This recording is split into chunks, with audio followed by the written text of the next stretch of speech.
What's going on, guys? This is Jacob. I'm actually sitting here with Mr. James Ferris.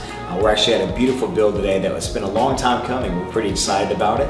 But I want Mr. Ferris to just kind of share with you guys the history of this home.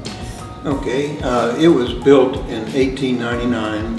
It was on really a farm, owned about 40 or 50 acres. And over the course of the century, it has whittled down to only 4 acres. We had a terrific hailstorm, hitting the cars and bouncing off big stuff. It looked like marbles. And we didn't really think much about it after that, and Jacob came by and suggested that maybe there was damage to the roof, and sure enough, he crawled up there and it was. And honestly, more than just the roof, I wanted to pull up just to see the house. And guys, if you haven't seen it enough through video, there's nothing quite like seeing it in person. This is one of the most beautiful, elegant homes I've ever seen. And it's not just the home, it's just the character of everything that he has put inside the house. One thing that I remember the most was, the most important thing to you, Mr. Ferris, was the shingle that was on this house. Can you tell us the shingle that was on the home? Yes.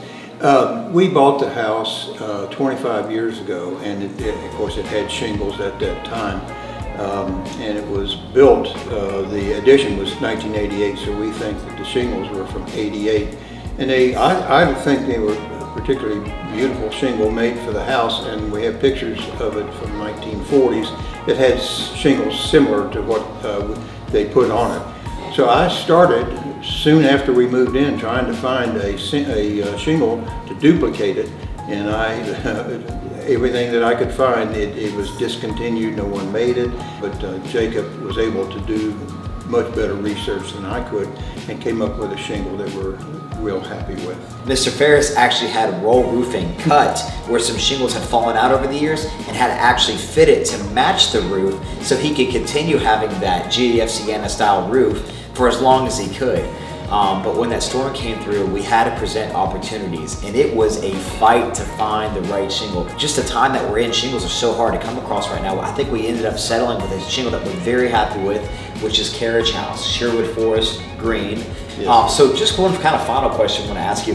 How was your experience overall, like when it came to maybe, because it is such a big project, when it came time to try to reach out to me or have questions, how was the experience with me one-on-one when it came to the whole project?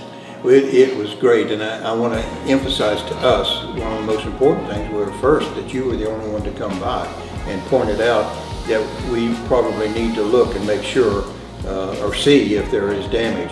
Otherwise, it would probably be sitting here with damage undetected. No one else came by. Yeah, it's been about 4 months coming, actually, since beginning to finish. It's been a long time to get this roof put up here, trying to get that shingle shipment in, and people saying they had it and they didn't have it, or they were actually out of stock, and having to move around. It's been a journey. Thank you guys for taking a second to listen. We're going to show you guys more continuous of the build and how it looks and how it's coming along, but you guys have a good one.